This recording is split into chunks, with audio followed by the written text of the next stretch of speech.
Bonsoir, bonsoir tout le monde. Comment allez-vous ce soir? Ça va? Je me confus parce qu'on travaille le matin et le soir. Ce matin, on a passé un moment agréable dans la prière. À 6 heures du matin, on s'est rencontrés, pratiquement 200 personnes, méditer dans la parole et prier. Priez surtout pour vous. Vous êtes des gens extraordinaires. Le Seigneur est en train de faire un travail dans votre vie que même les anges sont touchés par ça. Bienvenue, vous avez fait le bon choix d'être ici ce soir. Que Dieu vous bénisse abondamment. Nous avons un quiz pour vous ce soir en rapport de ce que nous avons appris hier. Avant que je vous partage ces questions, je dois vous dire la bonne nouvelle. Même si ce sabbat qui vient, on arrive à la fin de cette conférence biblique, The Last Empire, le dernier empire, mais ça ne va pas terminer comme ça. D'ailleurs, nous avons le projet que la semaine prochaine, il y aura encore des rencontres. Ça ne va pas être tous les jours comme on a fait. D'ailleurs, cette semaine, ça va être tous les jours. Normalement, on a le break ce jeudi, et je dois traiter le sujet au sujet du Saint-Esprit. Hein?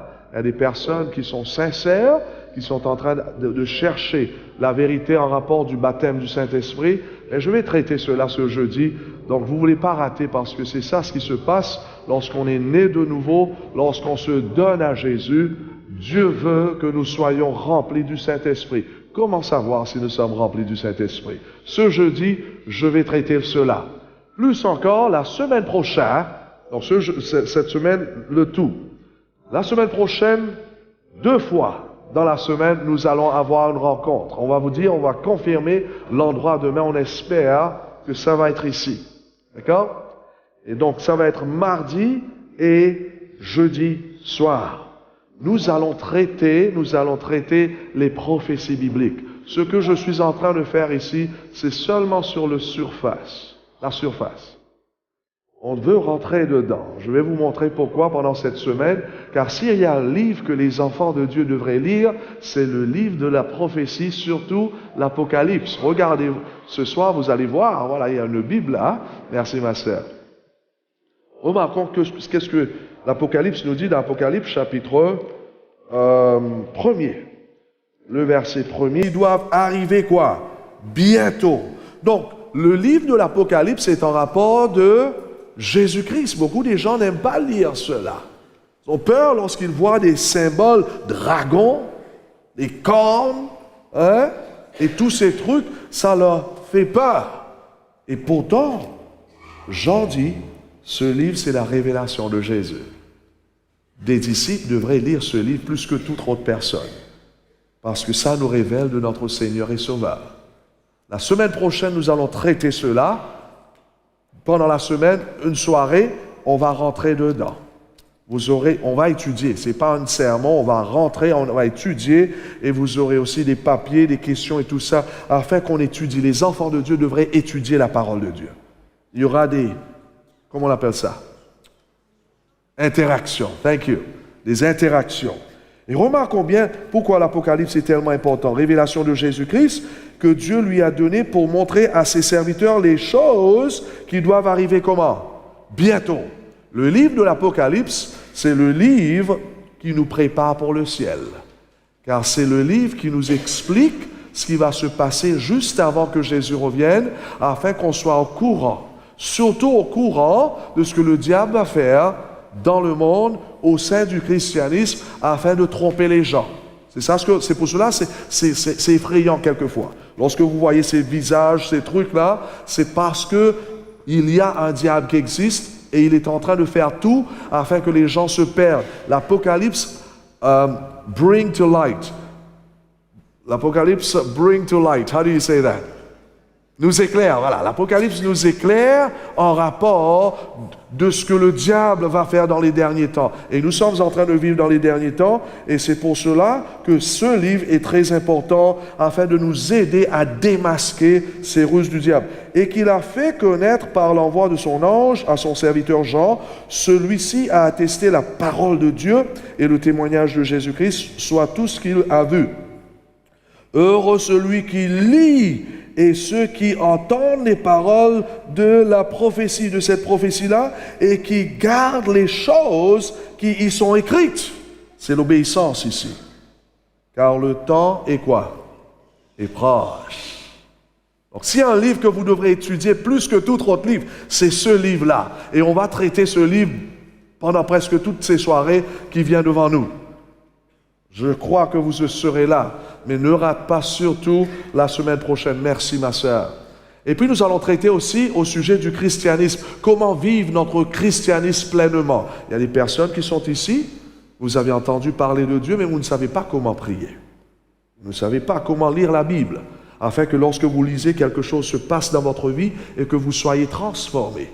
Il y a ceux qui luttent avec la cigarette, l'alcool, qui veulent arrêter. Mais dans ce moment-là, vous allez apprendre comment vaincre vos faiblesses. Vaincre l'Internet et ces choses-là. Il ne faut pas rater. Donc, on a des choses extraordinaires pour vous. Et bien sûr, par la grâce de Dieu, je serai ici encore de retour au mois d'août, au mois d'octobre. On va faire la fête dans la parole de Dieu. Amen. Oui, ce n'est pas le moment de faire n'importe quoi, mais d'étudier la parole de Dieu. J'ai 4 questions pour vous en rapport de ce que nous avons étudié hier. D'ailleurs, si vous avez des questions en rapport de l'Église, on a traité l'Église de Dieu hier, l'importance d'appartenir à une Église. Mais ce n'est pas n'importe quelle Église, mais c'est l'Église qui... Il y aura une question pour vous. Mais avant que je pose la question... Si vous avez encore des questions en rapport de l'Église, je vais traiter encore des messages au sujet de l'Église dans les derniers temps. Peut-être vos réponses viendront à travers ces présentations. Maintenant, si vous n'entendez pas les réponses, n'hésitez pas de nous poser ces questions. Si je vois que je vais traiter cela, je vais vous dire de patienter et je vais répondre cela plus tard. D'accord? Première question. Qu'est-ce que l'Église de Dieu représente selon la parole de Dieu? Et nous avons vu l'importance de se joindre à l'Église de Dieu parce que l'Église, en réalité, elle représente quoi? Levons la main et ça y est. Oui, Nathalie. Le corps du Christ. Qu'est-ce que nous disons? Une main pour notre sœur. Le corps du Christ. Voilà. Amen. Deuxième question. C'est pour cela, vous voyez, c'est pas la plaisanterie de se joindre à l'Église. C'est pas une option. Il le faut. Ce n'est pas n'importe quelle église. Il faut se joindre à l'église de Dieu. Est-ce que c'est vraiment important de se joindre à l'église? Oui ou non? J'ai déjà donné la réponse. La question, c'est pourquoi est-ce que Dieu nous appelle à se joindre à l'église? Quelle est la fonction? Quel est le rôle? Pourquoi appartenir à une église? Nous avons traité cela hier. Pourquoi Dieu a son église sur cette terre? Pourquoi est-ce qu'on est appelé à former partie de cette église? Levons la main. Oui, mon frère. Pour former un seul corps, c'est-à-dire, c'est dans cette optique-là, c'est-à-dire les membres sont quoi? Nous sommes des... Oui, vas-y. Organes, j'ai entendu ça? Oui, des organes, nous sommes des organes au sein du corps du Christ et nous sommes là pour quoi faire? Nous avons tous quoi? Oui? Un rôle, très bien. Une main pour ce frère-là. Yes, il attend cela, regarde, il attend. Que Dieu vous bénisse, mon frère. On a tous un rôle à jouer au sein de l'Église. Et c'est dans l'Église que nous apprenons à s'aimer, à pardonner, car dans le ciel, ce sera que l'amour. C'est pour cela, sur terre, l'Église devient cet endroit où Dieu nous apprend à vivre entre nous, à s'aimer, à vivre le fruit de l'Esprit. L'amour, la paix, la joie, la patience, la bonté, la bénédiction et toutes ces choses, parce que c'est ça l'atmosphère du ciel. L'Église est faite afin que vous et moi, nous apprenions à vivre les qualités de Dieu, qui est le fruit de l'Esprit. Amen? C'est pour cela, lorsqu'il y a un problème au sein de l'Église de Dieu, il ne faut pas péter les plans, ou bien changer les églises.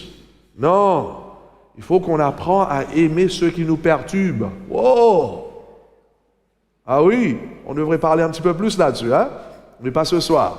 Donc l'Église est là où Dieu nous façonne, où Dieu sert les uns les autres, on s'entraide afin de grandir et devenir semblable à notre Sauveur. D'accord? Troisième question. Pourquoi nous devrons se joindre à l'Église? C'est pratiquement la même chose. Hein? Maintenant, la question c'est ceci. Comment savoir quelle est l'Église que nous devrons se joindre? Ce n'est pas n'importe quelle Église. Dommage. Car Satan a fait du dégât. Satan a... Alors, je vous donne la réponse. Je ne peux pas vous donner la réponse. Allez, vas-y. Comment savoir quelle Église nous devrons se joindre? Selon le message de hier soir. Oui, mon frère. Vas-y, Jacques. L'Église de Dieu est fondée sur quoi? La vérité, la parole de Dieu. Car Jésus est qui? Le chemin, la vérité et la vie. Au commencement était la parole, et la parole était avec Dieu, et la parole était Dieu. Où est-ce qu'on trouve ce texte? Levons la main, les invités. Jean, chapitre 1, le verset. Très bien, ma soeur, une main pour notre sœur. Très bien. Jean 1, le verset 1. C'est bien de mémoriser ces versets-là. C'est fort. Lorsque Satan va attaquer Jésus dans le désert, vous vous rappelez qu'est-ce qui s'est passé?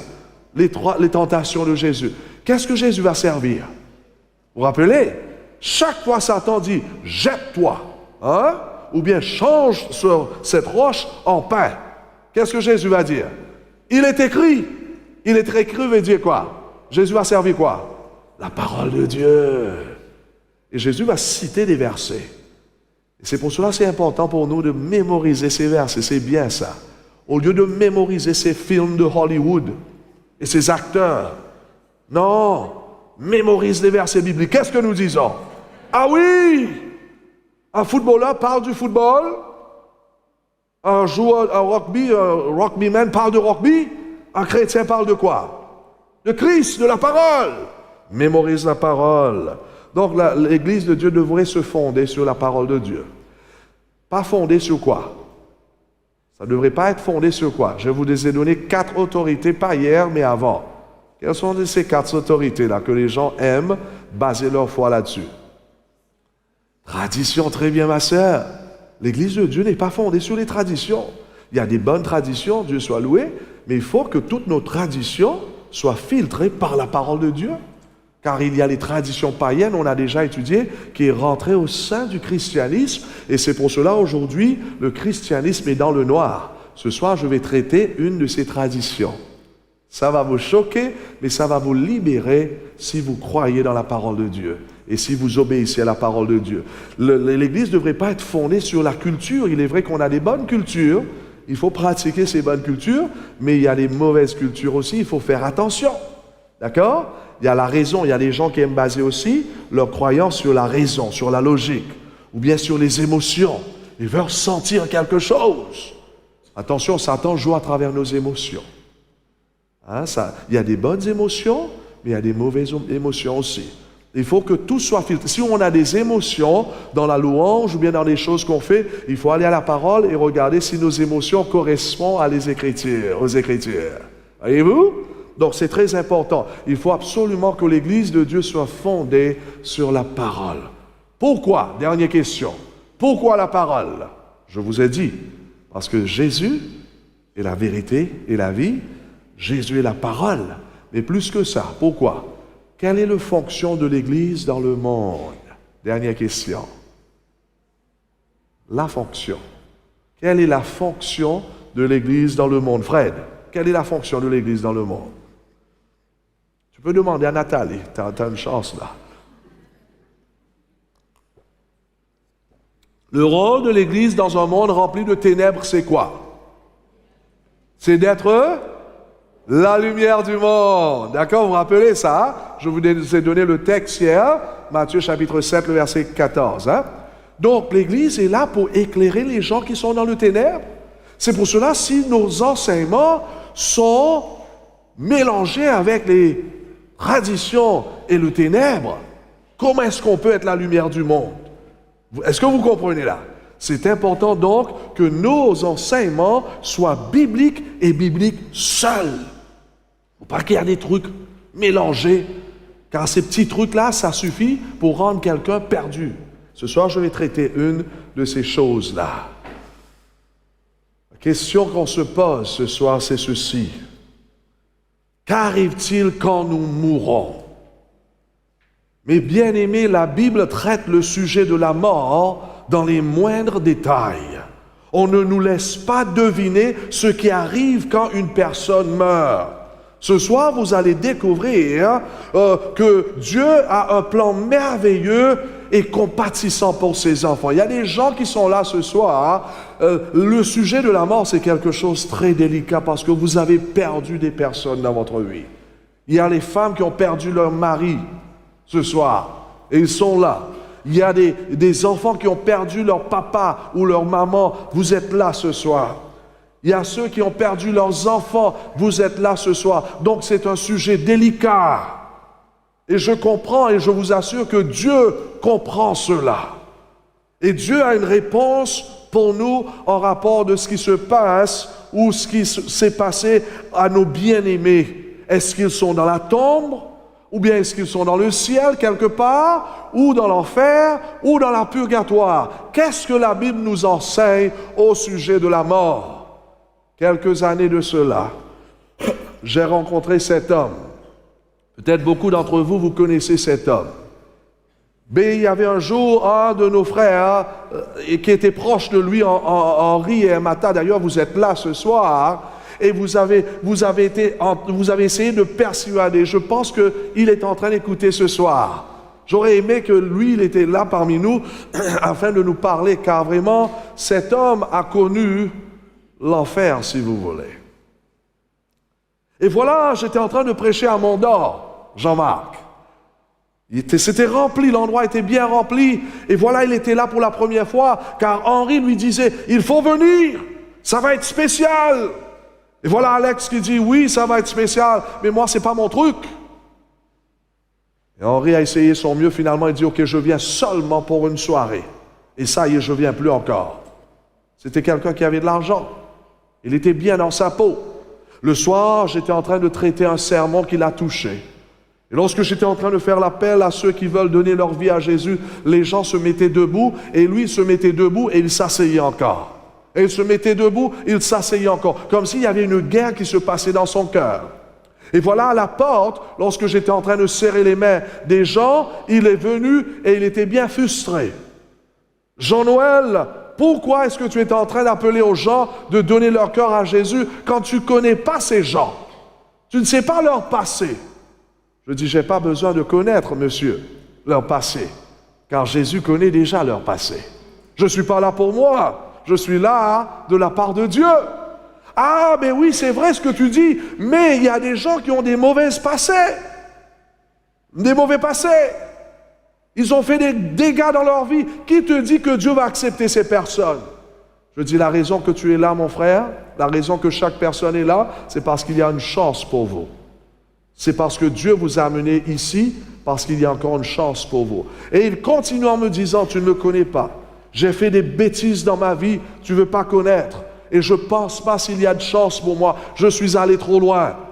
Je dis, écoute, demain tu viens à la maison, car on n'allait pas avoir le meeting, la conférence, et tu me racontes ton histoire, et je vais te raconter l'histoire de Jésus. Il me dit, ok, ça va. Le lendemain, c'est vrai, il est venu à 7 heures à la maison, c'était tout noir. Et voilà, tu as parlé de tout noir. Et voilà, il montait, il grimpait l'escalier. C'est là qu'il me dit, je ne peux pas venir dans ta maison. Je dis, pourquoi? Il dit, parce que les esprits me disent, il ne faut pas rentrer dans ta maison. Je dis, qu'est-ce que tu es en train de dire? Il me dit, non, les esprits me disent que quelque chose de mauvais va arriver dans ta maison. Je dis, comment Alex rentre? Et qu'est-ce qui se passe? Le moment où il met son pied dans ma maison, il y avait, boum, l'électricité part. Je dis, oh, tu sors de ma maison. Je suis allé voir ma femme et mes 2 enfants, ils étaient encore petits. Je dis, chérie, on doit prier. Je n'ai pas réalisé que j'étais en train d'avoir affaire avec un médium. Quelqu'un qui consulte les esprits. Car Alex était quelqu'un qui dormait dans le cimetière très souvent. Car c'était là qu'il parlait avec les morts.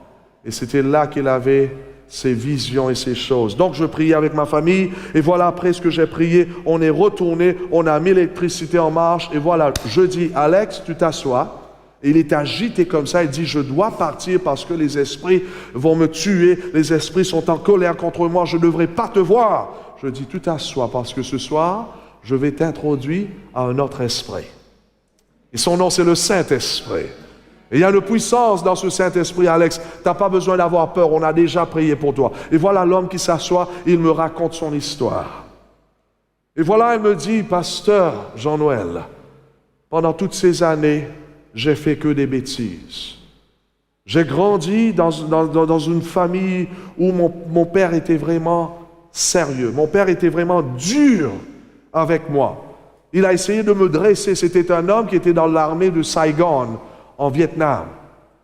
Et il voulait me dominer comme ça. Et lorsque j'ai grandi à l'âge de 18 ans, je me suis dit, je vais me sauver de la maison et je vais faire l'opposé de ce que mon père m'a dit. Donc il est allé en Inde tout d'abord. Il est rentré dans l'industrie de la pornographie et il a commencé à faire toutes ces choses qui sont mauvaises.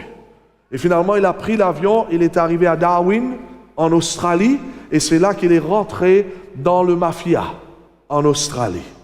Et il va commencer à monter l'échelon, commencer à accumuler l'argent, jusqu'à un beau jour, il voulait tuer le chef du mafia. Vous savez, jamais on est satisfait dans la vie si Jésus n'est pas dans le cœur. Tout le temps, on veut encore. Il était devenu millionnaire à l'âge de 36 ans. Il voulait encore plus. Et finalement, voilà, il prend son pistolet pour aller tuer le gars. Mais on avait déjà appris. On l'a donné 2 coups de balle. Boum ici et boum dans le pied. Chaque fois que j'étais avec lui, je voyais quelque chose de nouveau. Un jour, je voyais un trou là. Je dis, qu'est-ce qui se passe là? Et là, il me raconte. Il a été fusillé, mais il n'était pas mort. D'ailleurs, finalement, on a assassiné pratiquement tous ces 25 plus mafias qui étaient en Australie. Il y a un livre qu'on a écrit sur ces 25 mafias et il est figuré parmi les premiers dans ce livre-là. Mais sauf lui parmi ces 25 qui a eu la chance de se sauver. Et c'est là qu'il est venu à la Nouvelle-Calédonie et il a pratiqué son métier de médium. Un jour, il m'a appelé, il m'a dit, Jean-Noël, viens avec moi, je t'amène au cimetière. Je dis, quoi? Viens au cimetière. Je dis, ok, on y va, c'était le soir. Vous voyez, lorsque Jésus est avec nous, on n'a pas peur. Amen. Je dis, ok, on y va. Il dit, t'es sûr? Je dis, là, on y va. Et lorsqu'il m'amène, qu'est-ce que d'après vous, je voyais sur un tombeau? Le nom de Alex Chitnatrut. Son nom est là. Je le regarde, je regarde le tombeau. Vous savez, normalement, lorsqu'on voit le nom de quelqu'un, ça veut dire où est-ce qu'il se trouve? Dans le tombeau. Aïe, aïe, aïe. Je me posais la question, est-ce que je suis dans le bon endroit? Finalement, je regardais vers lui, je dis, mais Alex, qu'est-ce que ce truc fait sur ça? Et c'est là qu'il me racontait, mes bien-aimés. Vous savez qu'est-ce qui s'est passé? Il avait préparé pour se suicider. Et c'était 3 semaines avant son suicide qu'il a rencontré Jésus. Car ce soir, lorsqu'il était à la maison, il m'a raconté tout ce qu'il avait fait. Il a déjà he blew a whole court here. He explosé. Il a fait exploser un grand building ici avec la cour. Son nom était dans le journal. Très connu. Il a importé les armes. À plusieurs reprises, il devrait aller dans la prison, mais les esprits l'a délivré. Et il m'a raconté toutes ces choses ce soir-là à la maison. Et après ce qu'il m'a dit, il a fait des bêtises encore lorsqu'il était en Australie, non pas seulement la porn et tous ces trucs. Il a fait venir les filles de Thaïlande afin de faire de striptease. Strip. Hein? Yeah. Donc il a fait toutes ces choses. C'est pour cela, ce jour-là, il était vexé. Il me disait, mais Dieu ne peut pas pardonner quelqu'un comme moi. Je dis, mais qu'est-ce que tu n'as pas fait? Il m'a dit 2 choses seulement, je n'ai pas fait directement, je n'ai jamais tué quelqu'un et je n'ai jamais fait l'homosexualité. Mais j'ai fait toutes les autres choses. Et après ce qu'il m'a raconté, toutes ces bêtises qu'il avait fait, il me tourne vers moi et me dit, est-ce qu'il y a de la chance pour quelqu'un comme moi? Et c'est là que je leur racontais l'histoire de Jésus. Et cet homme commençait à pleurer. J'ouvrais la parole de Dieu, je lui montrais tout ce que je disais. Et c'est la première fois dans ma vie, et je n'exagère pas, dans ma vie que je voyais quelqu'un qui croyait dans tout ce que je disais parce que ça sortait de la Bible. À la fin de tout ce que j'ai dit, je dis, Alex, la raison que tu es dans ma maison, c'est parce que Jésus t'aime, il veut te sauver. Est-ce que tu veux rentrer dans une relation avec lui? Est-ce que tu veux l'accepter dans ta vie? Il me dit tout de suite, j'en ai marre de vivre cette vie comme ça. Parce que même si je suis un médium, je ne peux pas dormir. Même si je suis un médium, je suis agité par les esprits. Je ne comprends pas pourquoi je ne peux pas dormir. Et si tu me dis que si j'accepte Jésus, je vais être délivré, je veux ce Jésus ce soir. L'homme va recevoir Jésus dans ma maison. Et en sortant de ma maison, je lui disais, écoute Alex, maintenant tu vas dormir. Il me dit, dormir? Il dit, plusieurs années, je n'ai pas pu dormir le soir. Je dois prendre des pilules et même avec des capsules, je ne peux pas. Je dis, tu vas dormir ce soir. Et je ne sais pas où j'ai trouvé cette foi. Je dis, tu vas dormir ce soir. Demain, tu vas me téléphoner et tu vas me raconter comment tu as dormi comme un bébé. Le lendemain matin, 5h30, il me téléphone. Il me dit, Jean-Noël, tu ne vas pas croire. J'ai dormi comme un bébé pendant 6 heures sans prendre le capsule. Je dis, tu sais pourquoi? Parce que ce Dieu que tu as choisi hier soir, ce Jésus que tu as reçu dans ta vie, l'esprit qui est en toi, ce n'est plus l'esprit du mal, c'est Jésus qui est en toi. Bienvenue dans la famille de Dieu. Bienvenue mon frère, prépare-toi pour des surprises. Amen. Mes frères et mes sœurs, c'est réel. Dieu est vivant. Dieu peut vous délivrer. Et voilà l'homme qui me raconte comment il était prisonnier du diable en étant un médium. Il parlait aux morts. C'était un problème pour lui lorsque je prêchais ce message. Car l'esprit, les mauvais esprits agitaient lorsque je prêchais ce message.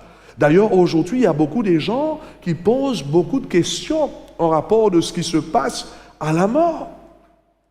Beaucoup de gens viennent vers moi et me disent, je ne comprends pas si mes parents ou mon père est dans la terre ou bien s'il est dans le ciel. On me dit que je peux lui parler au ciel, mais tout le temps on me dit d'aller mettre les fleurs sur sa tombe.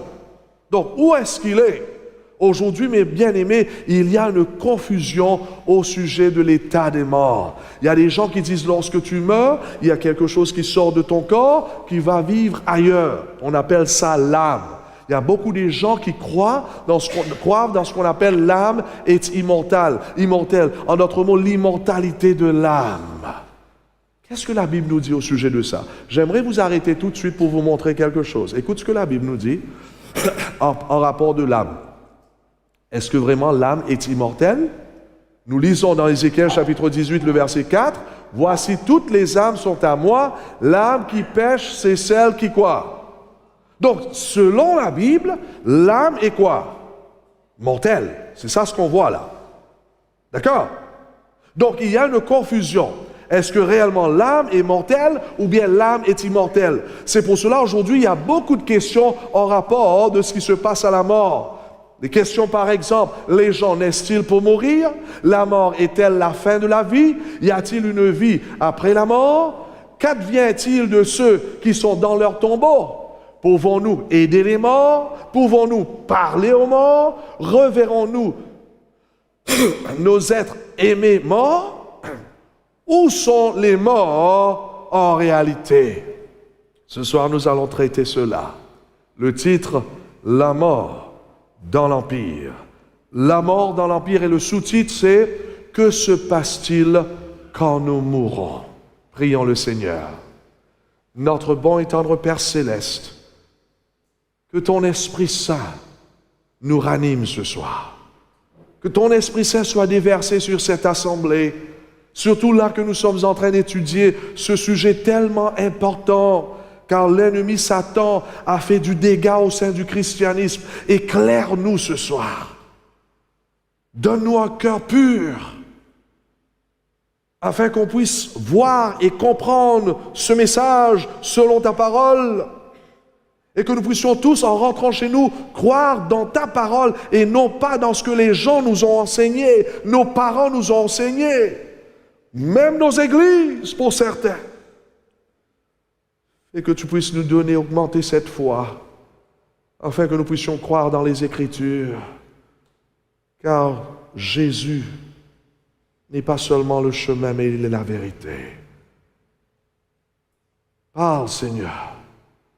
Parle surtout à travers celui que tu as choisi encore une fois, afin que lorsqu'il parle de nouveau, c'est toi qui parleras, pour sa propre édification, et pour l'édification de chacun d'entre nous, et pour le salut de chacun d'entre nous, au nom de Jésus. Amen. Mes frères et mes sœurs, amis et bien-aimés, pour comprendre ce que la Bible a à dire à ce sujet, il nous faut voir comment Dieu nous a créés en premier lieu. Comment est-ce que nous sommes arrivés ici-bas sur cette terre? Genèse chapitre 2, le verset 7. La parole de Dieu nous dit, « Et l'Éternel Dieu forma l'homme de la poussière de la terre et souffla dans ses narines une respiration de vie. Et l'homme devint une âme vivante. » D'accord? Si vous êtes d'accord, nous disons Amen. C'est ça ce que la Bible dit. Le Seigneur Dieu forma l'homme. Le mot d'ailleurs de l'homme ici, c'est Adam. Dieu forma Adam de la poussière de la terre. La poussière, le mot en hébreu de la terre, c'est Adama. Donc Adam veut dire poussière. L'homme sort de la poussière. Le Créateur aurait pu créer le premier homme de substance céleste ou supernaturelle, mais il n'a pas fait cela. Dieu façonna Adam de la poussière de la terre. Il faut que nous comprenions que nous sommes que de la poussière. Lorsque quelquefois notre orgueil nous envahit, réfléchissons, réalisons que nous sommes que de la poussière. Nous ne sommes pas aussi grands que nous pensons. C'est notre Dieu qui est grand. Qu'est-ce que nous disons? Si nous sommes vivants ce soir, si cette poussière qui est là est vivante, c'est grâce à lui. C'est pas grâce à moi. Nous sommes juste Adama, poussière. Après que Dieu ait combiné les éléments souhaités de la terre pour former le cerveau d'Adam, les os et le corps d'Adam, l'énergie, son énergie créatrice, que la Bible appelle le souffle de vie, a donné la vie au corps d'Adam. C'est ça ce que la Bible dit. Comme Dieu a insufflé son souffle de vie en Adam, la vie a commencé à écouler de Dieu par l'intermédiaire d'un système nerveux complexe. Ses muscles ont dilaté et contracté. Son cœur et ses poumons battaient en rythme, la Bible nous dit. Et la Bible dit que la combinaison, ne rate pas cela, la combinaison du corps et du souffle de vie ont formé une âme vivante. Si c'est clair, disons Amen. C'est ça ce que la Bible dit. Je mets l'équation humaine sur le tableau. Poussière plus souffle de vie, l'homme devient une âme vivante. Notez en d'autres mots clairement que la Bible ne dit pas qu'Adam reçut une âme. La Bible ne dit pas ça. Ou que Dieu insuffla en lui une âme. Dieu ne dit pas ça. Dieu insuffla en lui quoi? Le souffle de vie. C'est ça ce que la Bible dit. Et l'homme devient une âme vivante. Je relis. Et l'Éternel Dieu forma l'homme de la poussière de la terre et souffla. Donc Dieu crée le cadavre, le corps, et Dieu souffla dans ses narines une respiration de vie, une souffle de vie. Et l'homme devint une âme vivante. Je retourne dans l'équation encore. En d'autres mots, les éléments de la terre, la poussière, le corps, plus le souffle de vie, et nous avons une créature vivante, une âme vivante. Par conséquent, une âme, selon la Bible, est une être vivante, c'est tout. C'est une créature vivante. C'est la combinaison de ces deux choses, corps plus souffle. En d'autres mots, une âme, ne rate pas cela, ne peut pas exister à moins que le corps ait combiné au souffle. On reprend encore l'équation, tourne un petit peu l'équation à l'inverse. Élément de la terre, sans le souffle, c'est quoi? Un corps mort ou une âme morte, si vous voulez. Hein? En d'autres mots, personne vivante, moins le souffle de vie, un cadavre. La personne est morte. C'est pour cela que vous allez voir, mes bien-aimés, une âme vivante signifie une personne vivante. Présentement, je suis en train de prêcher à des âmes vivantes. C'est ça ce que la Bible déclare, les âmes. Ce n'est pas quelque chose que Dieu met en nous. C'est pour cela que je prends une autre version. L'Éternel Dieu forma de la poussière, l'homme de la poussière de la terre. Il souffla dans ses narines un souffle de vie et l'homme devint un être vivant. Là, il ne dit pas une âme vivante, mais un être vivant. Est-ce que c'est clair? Ces deux-là, c'est ça ce qui forme l'âme. Maintenant, que se passe-t-il à la mort? Et c'est l'inverse. Vous allez voir cela, remarquez qu'à la mort, l'inverse du processus créatif prend place. Ecclésiaste chapitre 12, le verset 7. Puis la poussière retournera dans la terre comme elle y avait été, et l'esprit, voilà, retournera à Dieu qui l'a donné. Je vous pose la question, qu'est-ce que c'est que l'esprit ici? Parce que les gens disent, mais voilà pasteur, l'esprit c'est ça l'âme. Et qu'est-ce que c'est que l'esprit? Est-ce que quelqu'un peut me dire? C'est simplement quoi? Le souffle de vie. C'est pour cela, mes frères et mes sœurs, vous allez voir, beaucoup de gens pensent que vraiment l'esprit c'est l'âme. Mais non! La Bible utilise le mot hébreu pour souffle et esprit de manière interchangeable. Quelquefois la Bible sert le mot esprit, quelquefois la Bible sert le mot souffle. Cela peut dire la même chose dans notre mot, souffle de vie. C'est pour cette raison, regardons dans un autre texte. Le corps de l'homme s'en retourne à la terre, dans un autre verset, d'où il a été tiré, et le souffle de vie s'en retourne à où? À Dieu qui l'a donné. Vous voyez là, mes frères et mes sœurs, c'est la même chose dans une autre version. Voilà, vous allez voir, au lieu qu'on sert le mot souffle de vie, le mot esprit, on sert le mot souffle de vie. En d'autres mots, la Bible ne se contredit jamais. Je vous avais déjà dit ça. La chose surprenante est que plus de 40 écrivains ont écrit la Bible en l'espace de 1600 années, mais remarquons bien, il y a certaines qui ne se sont jamais vues d'ailleurs. Pendant l'espace de 1600 ans, ces écrivains bibliques se sont jamais vus et pourtant ils disent tous la même chose. Vous savez pourquoi?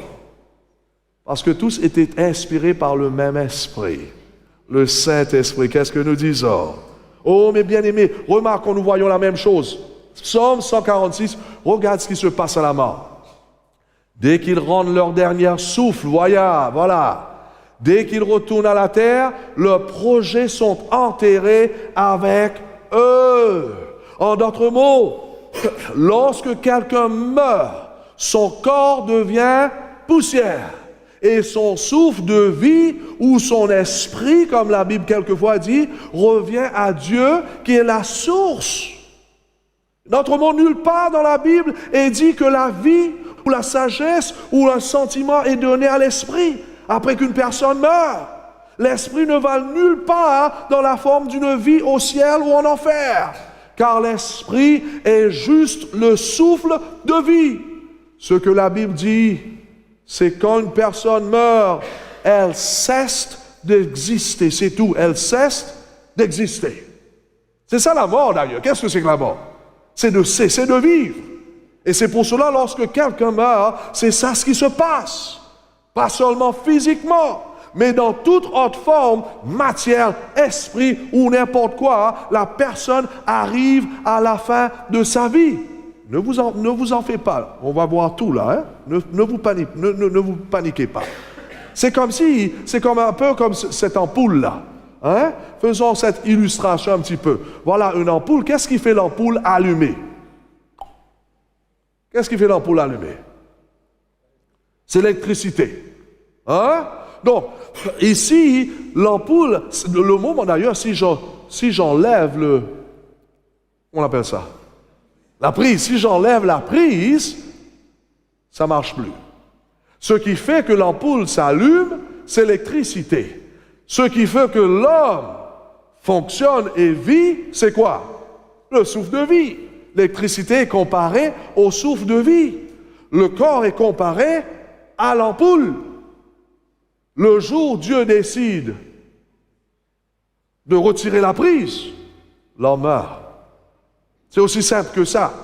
C'est ça ce que la Bible nous dit et c'est ça ce que nous allons voir dans tout le sermon ce soir. La lumière s'éteint et vous voyez que vraiment, pareillement, l'homme aussi, il s'éteint lorsque Dieu décide, voit que la personne est arrivée à la fin de sa vie. La personne cesse d'exister. C'est pour cela, lorsque nous étudions dans la Bible, mes chers amis, la Bible n'a jamais décrit une seule fois que l'âme est immortelle. Pourtant, aujourd'hui, combien de chrétiens qui croient que l'âme est immortelle? C'est-à-dire qu'on n'est pas soumis à la mort. Ce que la Bible dit, c'est ceci. Au commencement, si Adam et Ève étaient restés obéissants à la volonté de Dieu, ils n'auraient jamais connu la mort. Mais quand ils péchèrent, ils ont perdu ce droit à la vie. À travers la désobéissance, ils étaient disposés à mourir. Pas étonnant que la Bible nous dit, on a déjà lu ce texte, voici toutes les âmes sont à moi, mais l'âme qui pêche, c'est celle qui quoi? Qui mourra. Pourquoi? Parce que l'âme, c'est vous. L'âme, c'est la personne. L'âme, c'est pas un souffle ou bien un esprit quelque part en vous qui vous quitte lorsque vous mourrez. C'est pour cette raison, dans une autre version, eh bien, vous allez voir qu'il dit quoi, j'ai mis là, voici toutes les vies m'appartiennent, eh bien, c'est la personne qui pêche qui devrait mourir. L'âme, c'est une personne. La triste chose, c'est ceci. Le péché d'Adam a affecté la race humaine en entier. Nous lisons dans Romains chapitre 5, le verset 12. Et à cause du péché, l'homme aujourd'hui est mortel. L'âme est mortelle. Nous lisons Romains 5, le verset 12. Le péché est entré dans le monde à cause d'un seul homme, Adam, et le péché a amené la mort. Et ainsi, la mort a atteint tous les hommes parce que tous ont péché.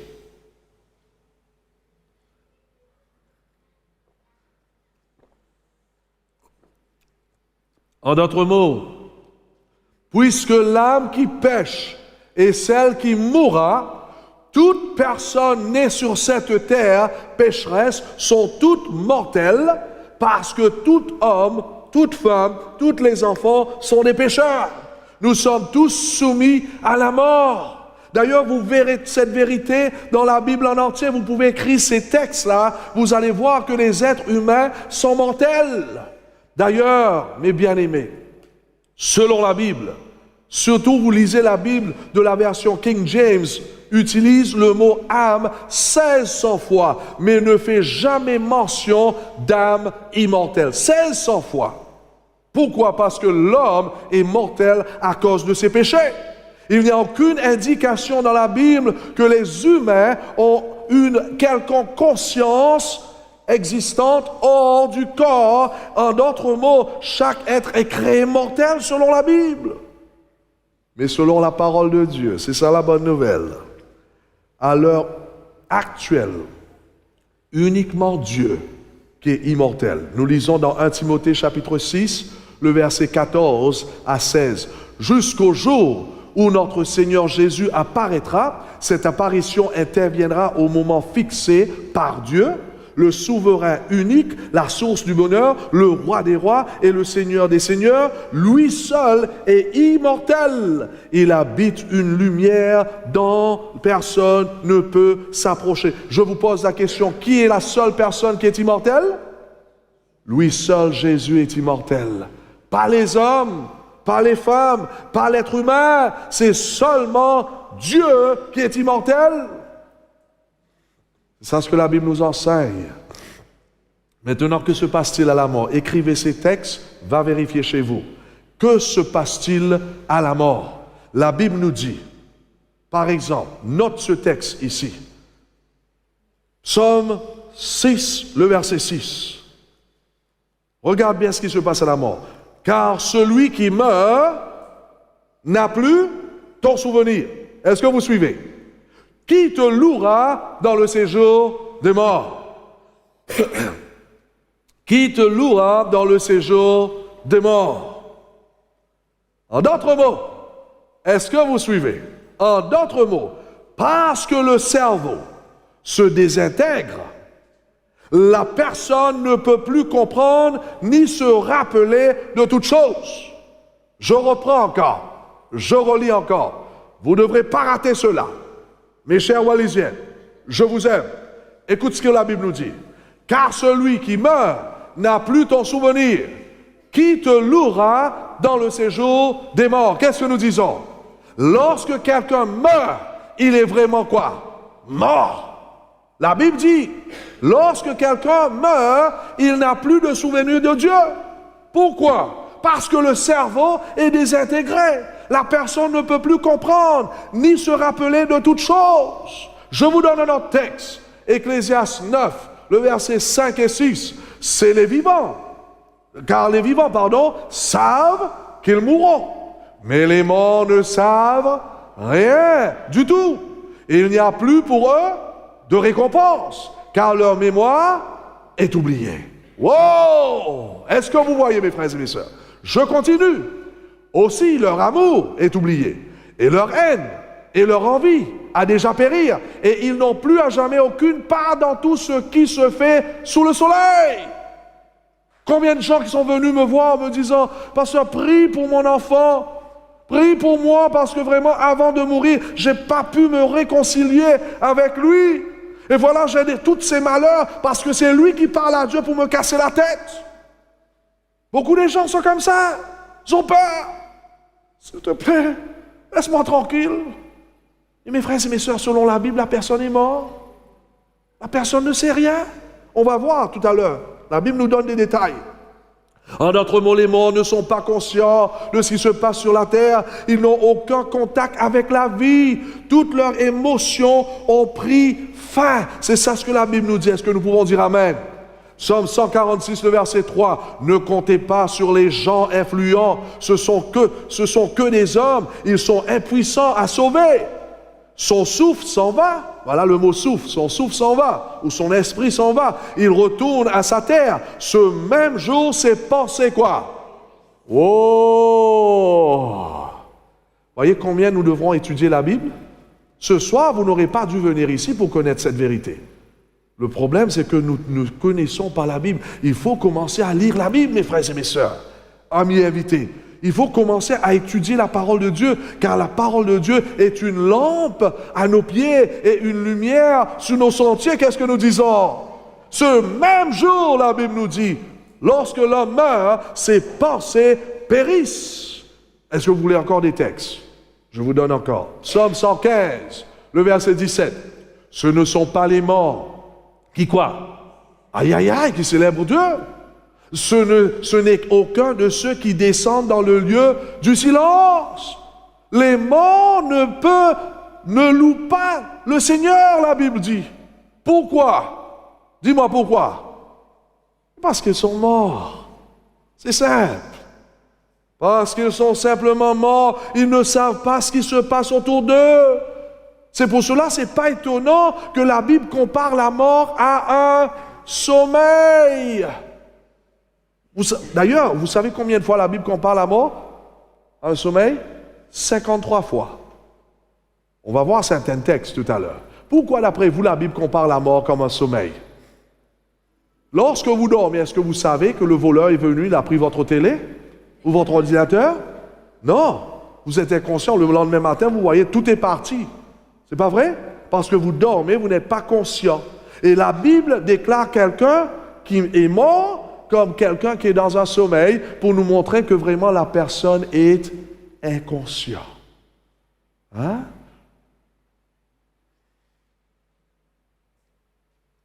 Pouvez-vous louer Dieu lorsque vous êtes dans votre sommeil? Non, pas du tout.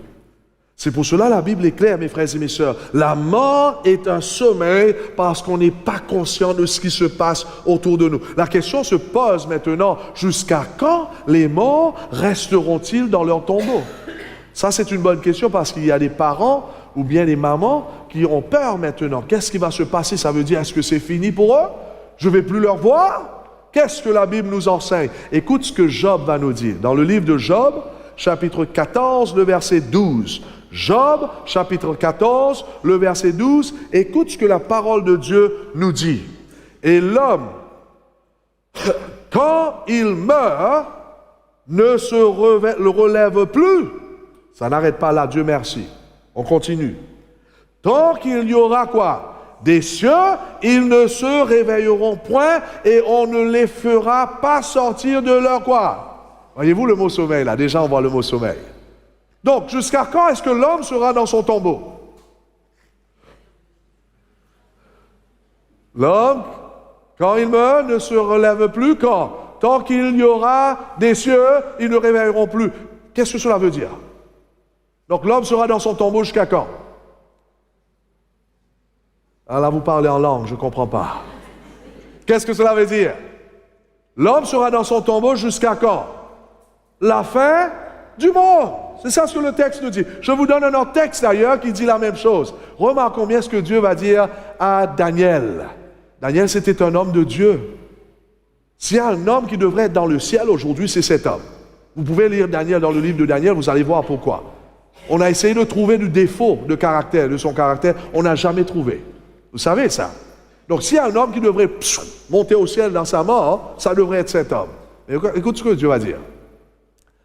Quant à toi, Daniel, tiens bon jusqu'au bout, alors tu auras droit au repos. Puis tu te relèveras pour recevoir ta récompense à la fin des temps. Donc Daniel allait mourir, il était vieux maintenant. Dieu dit maintenant tu vas te reposer. C'est le sommeil encore. Tu vas mourir, Daniel. Mais est-ce que tu vas mourir pour toujours? C'est fini. Non. Puis tu te relèveras quand? Pour recevoir ta récompense quand? À la fin de temps. Comme je vous ai dit, s'il y a quelqu'un qui aurait dû être dans le ciel parce qu'il était un homme juste par la grâce de Dieu, c'était Daniel. Mais même Dieu va lui dire, Daniel, toi aussi tu dois aller te reposer. Mais tu ne seras pas pour toujours dans le tombeau. Car le jour viendra où Jésus reviendra et je vais te réveiller. Tu vas ressusciter. Dieu va te ressusciter, Daniel. D'ailleurs, nous voyons la même chose avec David, un homme encore de Dieu. Oui, il avait fait des bêtises. Dieu merci, il s'est repenti. Et à cause de sa repentance, il était devenu un homme solide. Il a même écrit le livre de Psaumes. Si vous pouvez lire cela. Mais regardons bien ce que Luc va dire dans le livre de Actes chapitre 2, dans le verset 29 et 34. Remarquons bien ce que le docteur Luc c'était un médecin, il va dire cela dans Actes. Frère, il m'est permis de vous parler très clairement au sujet du patriarche David. Il est quoi?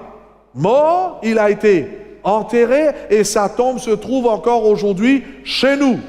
Maintenant, nous lisons verset 34. Car David n'est pas monté lui-même où? Wow! Lorsque quelqu'un meurt, il est littéralement mort. Il n'y a pas un truc qui sort de son corps qu'on appelle l'âme qui va soit au ciel ou en enfer. C'est pas biblique.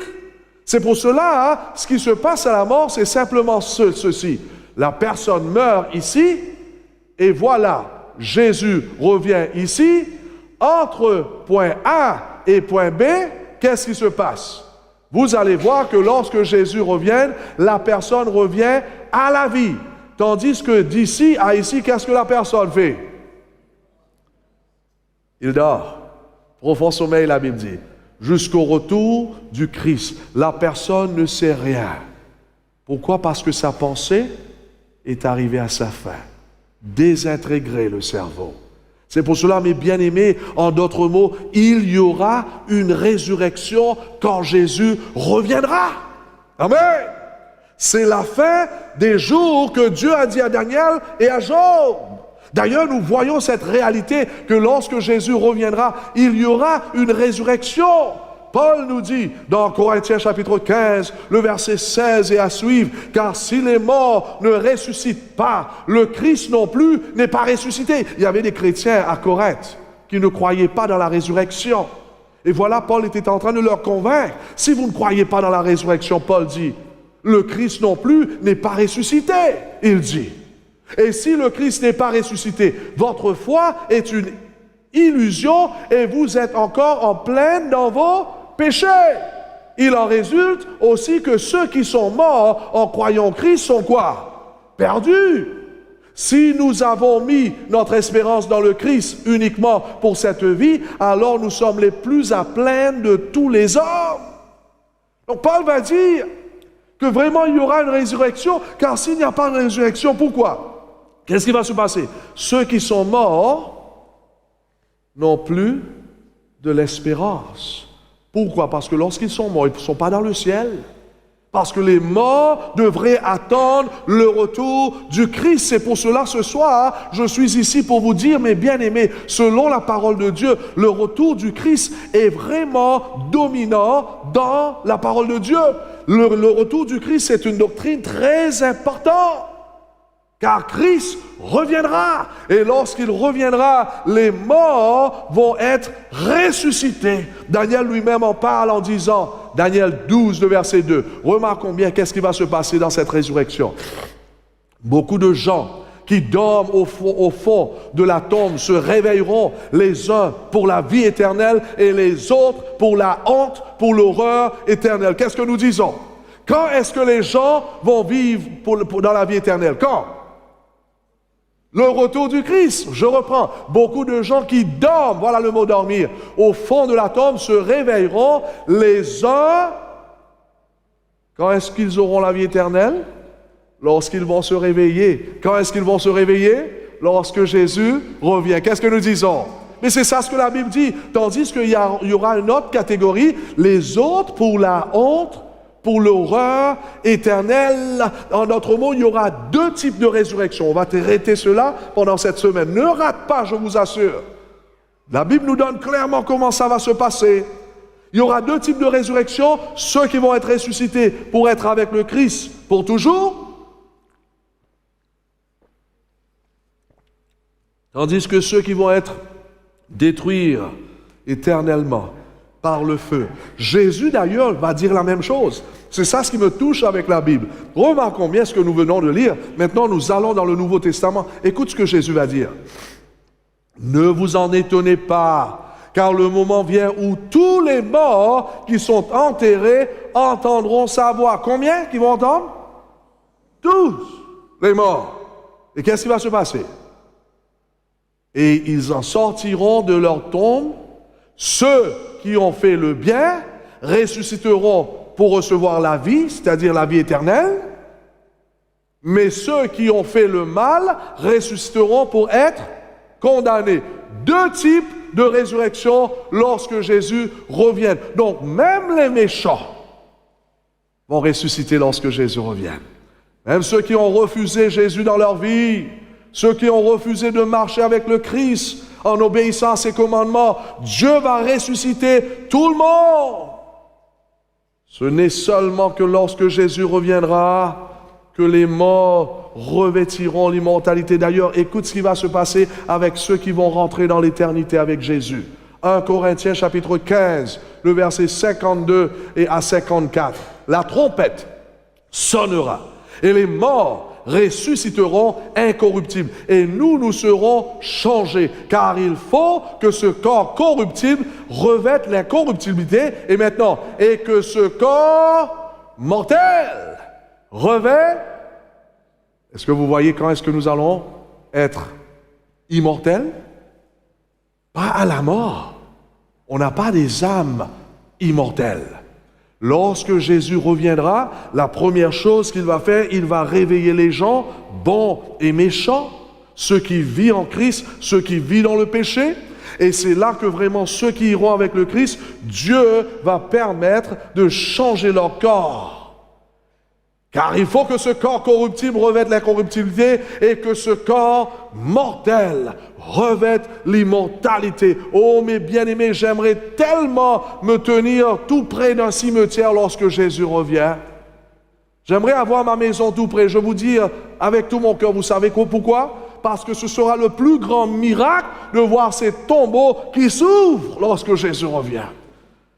J'aurais aimé d'être là parce que j'ai perdu ma sœur, moi aussi. C'était moi qui aurais dû mourir, parce que j'étais le plus méchant parmi les deux. Mais ma sœur était comme un ange, je vous assure. Aujourd'hui, je comprends pourquoi ce n'était pas moi. Car si c'était moi, lorsque Jésus allait venir, j'allais rater la vie éternelle. J'aimerais être là ce jour, tout près du tombeau, afin de voir comment Jésus va réveiller ma sœur. Mes frères et mes sœurs, c'est ça l'espérance que nous avons comme des enfants de Dieu. La mort n'a pas le dernier mot pour vous et pour moi.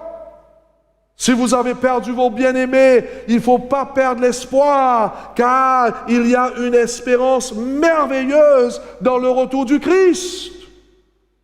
Pour ceux qui sont en deuil ce soir, ou bien quelques années de cela, vous avez perdu quelqu'un très proche et vous souffrez encore.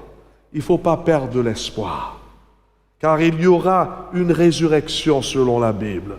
Que votre cœur ne s'afflige pas. Et maintenant, vous êtes en train de dire, mais pasteur, comment est-ce qu'on sait que mes parents qui sont morts seront parmi ceux qui vont être sauvés? C'est une très bonne question, et je peux vous assurer que je ne connais pas la réponse.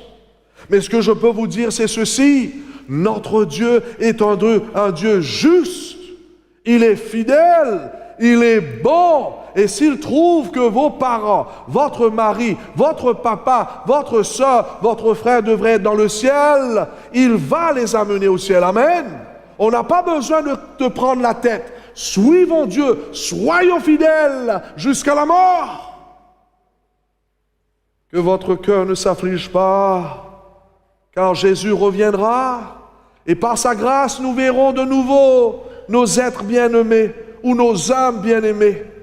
Et si vraiment Dieu voit que malgré, il y a des gens qui me disent, mais pasteur, mais mon mari n'a jamais connu le sabbat, n'a jamais connu, il a continué à manger le porc. Est-ce qu'il va aller au ciel? Laisse-moi vous dire quelque chose. Dieu ne nous juge jamais selon les choses qu'on n'a jamais connues. Au temps d'ignorance, qu'est-ce que le texte nous dit? Actes chapitre 17, le verset 31. Au temps d'ignorance, Dieu, cherche le texte, je ne sais pas en français. In times of ignorance, God winks at us. Au temps d'ignorance, Dieu laisse passer. Lorsque nous sommes ignorants, Dieu laisse passer. Laisse-moi lire ça parce que vous devrez entendre ce texte. Ma soeur, je peux? Je ne vais pas voler ta Bible. Hein? Actes des Apôtres, chapitre 17, le verset 31.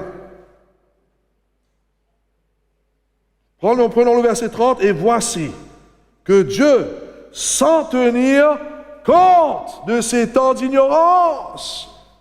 Si vos parents n'ont jamais connu ces vérités qu'on connaît aujourd'hui, c'est pas grave, car au temps d'ignorance, Dieu ne prend pas compte.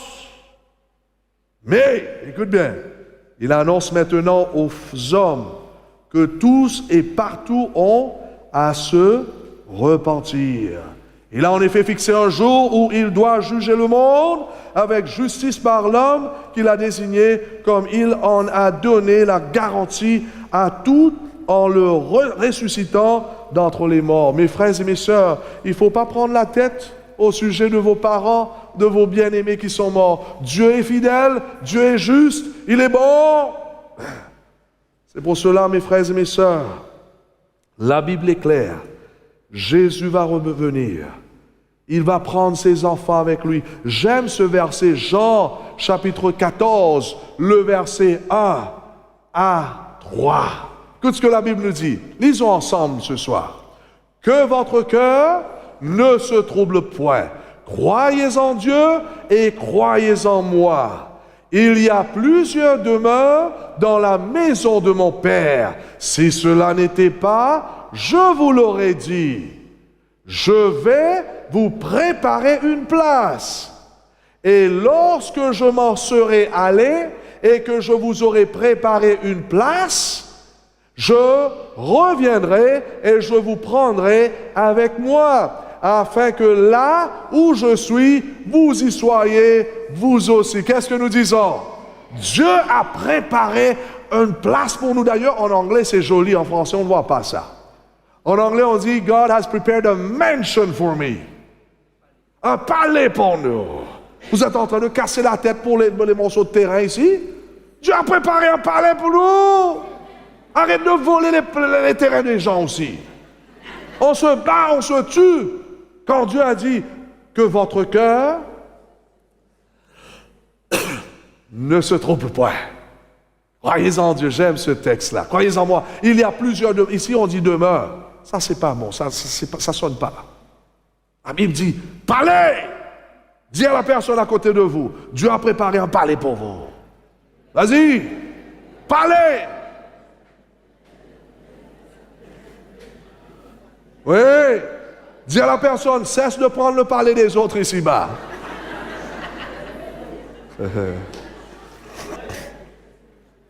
J'aimerais gagner votre attention sur ce verset. Remarquons bien. Ne rate pas cela. Remarquons bien quand est-ce que Jésus va nous prendre. Il parlait à ses disciples ici et à ses disciples qui viendront après. Remarquons bien selon les textes, quand est-ce que Jésus va nous prendre avec lui? Quand? On reprend. Il y a plusieurs demeures dans la maison de mon Père. Si cela n'était pas, je vous l'aurais dit, je vais vous préparer une place. Et lorsque je m'en serai allé et que je vous aurai préparé une place, je reviendrai et je vous prendrai avec moi afin que là où je suis, vous y soyez vous aussi. Quand est-ce que nous serons avec Jésus? Lorsqu'il reviendra. Pas avant. Pas à la mort. Amen. Combien de gens qui croient lorsqu'on meurt, wow, choup, comme un jet, on est arrivé dans le ciel. C'est pas biblique. Non. Comme David. Comme Daniel. Nous devons dormir. Nous devons attendre le Christ. C'est ça ce que la Bible enseigne. Seulement lorsque Jésus revient, que nous serons avec lui. Pourquoi? C'est seulement lorsque Jésus revient. Pourquoi pas à la mort? Il faut demander la question. Un jour, il y avait quelqu'un de notre église, mon ami, qui me posait la question. Il dit, pourquoi vous les adventistes, vous aimez faire du cinéma avec la mort? Lorsque que vous êtes en train de dire qu'on ne va pas au ciel lorsqu'on meurt. Je dis, c'est du cinéma, tu crois qu'on est en train de faire? Je lui pose la question, est-ce que vous croyez dans le jugement? Il dit, bien sûr, je crois dans le jugement. Je dis, ok, quand est-ce que tu seras au ciel si tu meurs? Il me dit, à la mort. Je irai au ciel. Je dis, quand est-ce que Dieu va te juger? Il dit, mais lorsqu'il revient. Je dis, ah bon? Quand est-ce que Dieu va te donner ta récompense? Lorsque je meurs. Ah oui, c'est pour cela que je vais au ciel. Quand est-ce qu'il va te juger? Lorsqu'il revient. Je dis, ah bon? Il y a un problème avec ton Dieu. Normalement, quand est-ce qu'on donne la récompense à quelqu'un? Après avoir jugé la personne, oui ou non? Oui? Donc, il me dit que Dieu lui donne la récompense à la mort, et puis plus tard, il va le juger. Je dis, ton Dieu est dans un problème très grave. C'est pas normal. Dieu doit tout d'abord quoi? Juger la personne, et après le jugement, là, si tu as fait ce qui est bien en prenant Jésus comme ton sauveur, en le suivant jusqu'au bout, là, tu serais avec lui. Si vraiment tu as refusé la grâce de Dieu, là, tu perdras ton âme, tu perdras le ciel, et tu es condamné à mort, une mort éternelle. Qu'est-ce que nous disons?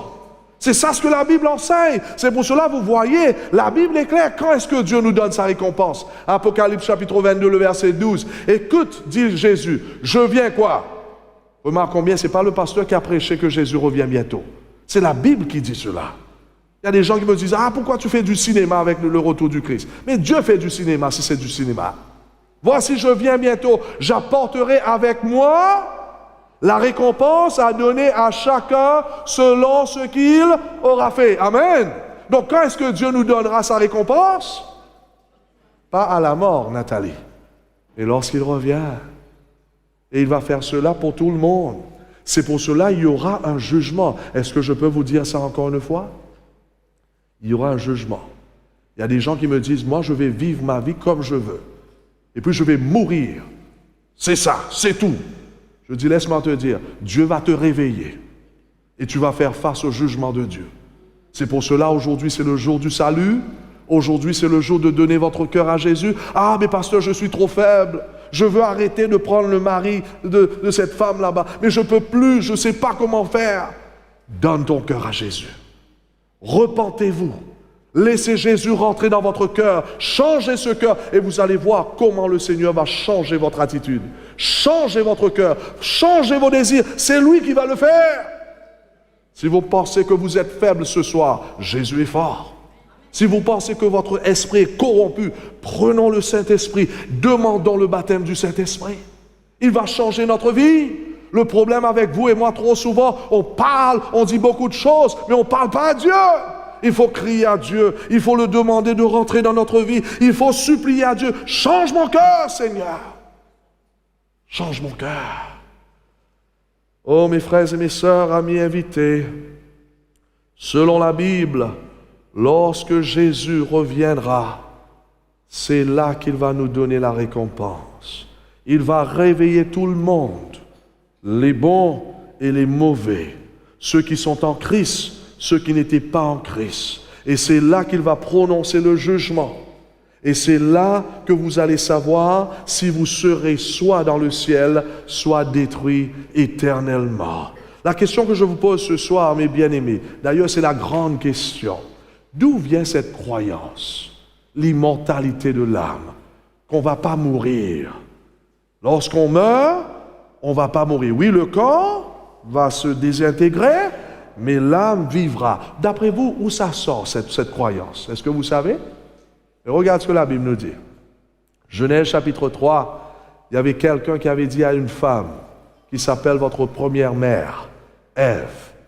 Lorsque Satan va demander à Ève, pourquoi manges-tu pas ce fruit? Ève dit, je ne peux pas le manger parce que le jour où je mangerai, je mourrai. Qu'est-ce que Satan va lui dire? Pas du tout. Vous ne mourrez pas. La théorie, l'enseignement de l'immortalité de l'âme ne vient pas de la Bible. Ça vient du diable.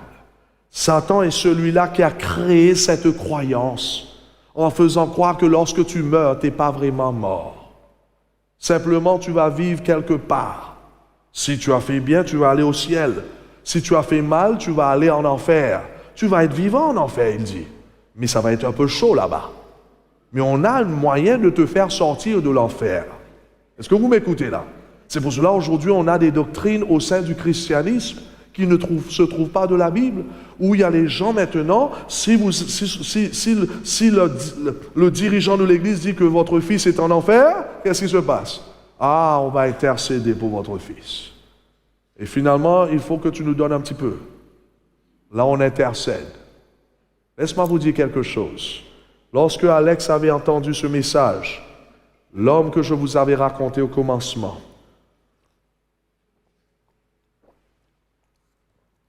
il était tellement choqué. Il ne pouvait pas croire que lorsque quelqu'un meurt, il est vraiment mort. Parce que d'ailleurs, c'était l'esprit. Je lui avais demandé, mais pourquoi est-ce que tu allais te suicider? Il me dit, mais la raison que j'allais me suicider, c'est parce que les esprits l'ont dit que c'est l'endroit, le meilleur endroit d'y être, dans la mort. Je dis, mais laisse-moi te dire, cet esprit qui t'a dit ça, ça ne vient pas de Dieu. Parce que Dieu est la vie. Satan, c'est lui qui a créé la mort. Donc c'est pour cela, selon la Bible, la vie c'est un don que Dieu vous a donné. Et il faut chérir cette vie-là. Ah, mais lorsque je suis malade, chérir cette vie-là. Apprécier la vie, car Dieu est vie. Jésus va dire cela. Je suis le chemin, la vérité et la vie. Chérir la vie. Même dans le temps mauvais, apprécier la vie. Car il y a des gens qui meurent tous les jours. Apprécier la vie. Et maintenant, c'est là que vraiment il a compris que lorsque quelqu'un est mort, il est vraiment mort. Il n'y a pas ces trucs. Et là, il me pose la question, mais qu'en est-il de mon père? Je dis, quel père? Il me dit, mais écoute, j'avais une compte de banque avec l'église en Lourdes. Je dis, qu'est-ce que tu veux dire? Et c'est là qu'il me dit que vraiment, tous les années, il versait de l'argent dans le compte, afin que les dirigeants de son église transfèrent l'âme de son père de l'enfer au purgatoire. Vous savez pourquoi? C'était un homme qui a tué pas mal des gens dans la guerre de Vietnam, de Saigon. Je dis, quoi? Et je dis, mais qu'est-ce qui s'est passé? Il me dit, ça fait plusieurs années, ils me disent que l'âme est encore dans l'enfer. Et vous savez pourquoi? L'argent. Chaque fois il téléphone, l'âme est encore là dans l'enfer. Et un jour il dit, mais quand est-ce que l'âme va être transférée dans la purgatoire? Vous savez qu'est-ce qu'il voulait faire? Il voulait littéralement aller détruire la cathédrale à cause de ça. Il était tellement frustré, il m'écoute là peut-être, en colère, il ne pouvait pas quoi. Littéralement, il est allé voir ses dirigeants pour leur demander pourquoi ils ont été embêtés comme ça. Et c'est là que je lui ai dit, écoute, le christianisme, c'est l'amour. C'est pas la haine. C'est pas de casser la tête. C'est d'aimer malgré tout. Les gens sont dans les ténèbres. Et l'outil que Dieu va nous donner afin d'éclairer les gens, c'est l'amour du Christ. Amen. Car Dieu est amour. Dieu est amour. Et c'est là que vraiment il va comprendre qu'il n'y a pas ces trucs, comme on va en enfer, au purgatoire, et eux, dans le ciel. C'est un mensonge qui vient du diable. Satan est tellement rusé. D'ailleurs, les anciens Égyptiens croyaient à la doctrine païenne de l'immortalité de l'âme. C'était les païens qui croyaient dedans.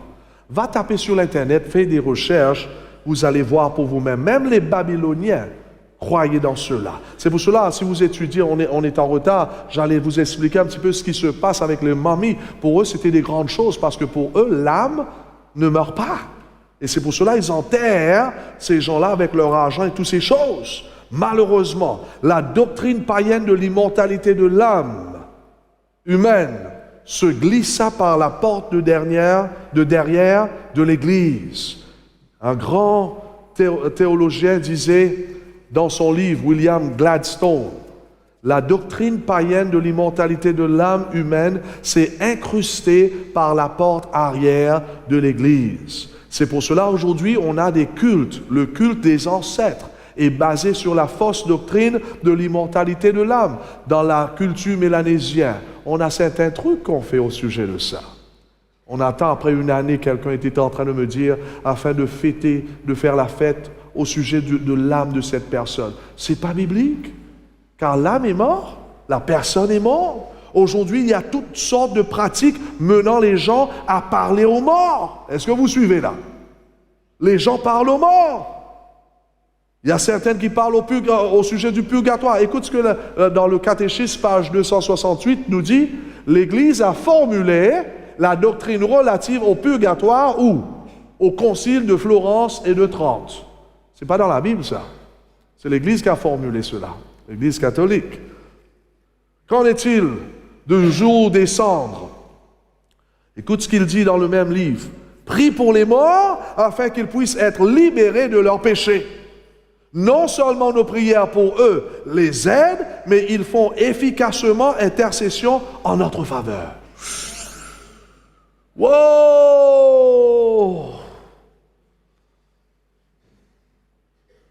Priez pour les morts. Là, vous comprenez pourquoi les gens vivent dans le péché. Beaucoup de chrétiens vivent dans le péché, vous savez pourquoi? Parce que s'ils meurent, ils vont en enfer, je sais que ma grand-mère va prier pour moi, afin de me transférer de l'enfer au purgatoire. Et si je suis 50-50, purgatoire, je sais qu'il y aura ma mère qui va intercéder pour mon âme, afin que je rentre dans le ciel. C'est un système qui encourage les gens de vivre et de rester dans le péché. Le jour de la fête de la Toussaint, le jour de tous les saints, ils adorent Dieu. Vous savez, les saints, c'est ce que l'Église aujourd'hui dit, ce sont ceux qui sont morts. Hein, les saints sont les gens qui sont morts, mais ils sont des saints. Ils ont été canonisés par l'Église et on peut prier à eux. C'est ça ce que l'Église dit, pas la parole de Dieu. Ils adorent Dieu dans le catéchisme dit, et le louent, et ils prennent constamment soin de ceux qu'ils sont laissés sur terre. Leur intercession est le service le plus élevé dans le plan de Dieu. C'est ça ce que le catéchisme dit. Nous pouvons et devons les prier d'intercéder pour nous et pour le monde entier. Et pourtant, qu'est-ce que la Bible nous dit? Ce ne sont pas les morts qui célèbrent Dieu. Ce n'est aucun de ceux qui descendent le lieu du silence. Vous voyez, les traditions païennes, mes frères et mes sœurs, sont rentrées au sein du christianisme. Et à cause de ça, au lieu que les gens prient à ce Dieu qui est vivant, de ce Dieu qui veut nous entendre, les gens sont en train d'aller au cimetière et parler aux morts. Et vous savez qu'est-ce qui se passe? Qui est derrière cela? Qui écoute ces prières? Maintenant, la question que je vous pose en terminant, si les morts ne sont pas conscients, alors qui sont ces esprits qui communiquent avec les vivants? Et c'était ça la question qu'Alex va me poser. Il me dit que, écoute, lorsque j'interroge les morts, littéralement, il y avait une réponse. Il me racontait plusieurs histoires. S'il était là, il allait vous raconter. Littéralement, il y avait des moments, par exemple, il y avait la femme qui avait perdu son mari subitement.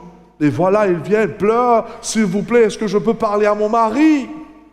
Et Alex me dit que vraiment, il était touché parce qu'il dit, regarde, la femme, le mari qui le manque, qui la manque. Et voilà, il dit, mais ok, je vais faire mes trucs et vous allez parler avec votre mari. Et vous savez ce qui se passe? Finalement, il fait ses incantations. Les incantations, vous allez voir tout à l'heure, je vais vous montrer les trucs.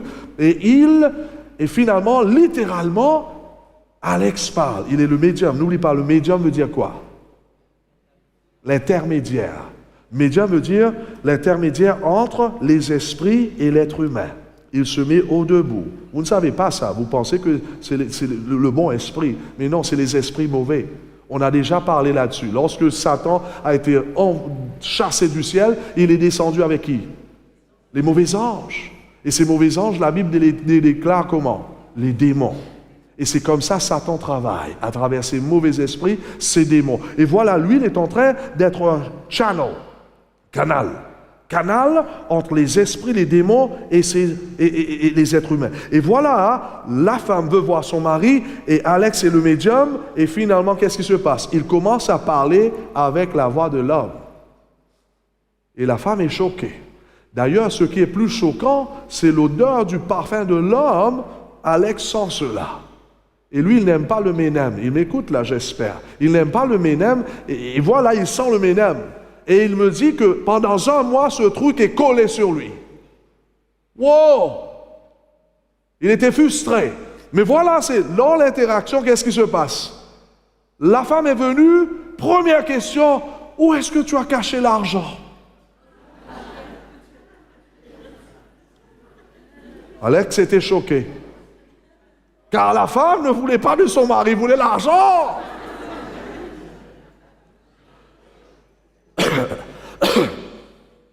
Le mari, bien sûr, c'est l'esprit, hein? Parce que l'esprit, les démons voient, hein? Ils voient, ils sont conscients. Et il donne l'endroit où se trouve. Le moment où il disait l'endroit, la femme prenait la fuite, boum, il est parti, elle est partie. Il était frustré, Alex était frustré. Une autre fois, c'était un enfant. La maman qui voulait voir son enfant qui était décédé. C'est dur. Il y a beaucoup qui font ça. J'espère que vous n'avez pas fait cela seulement. Mais si vous avez fait cela, il y a de solutions pour vous. Amen. Demain, je vais traiter cela. Comment s'en sortir?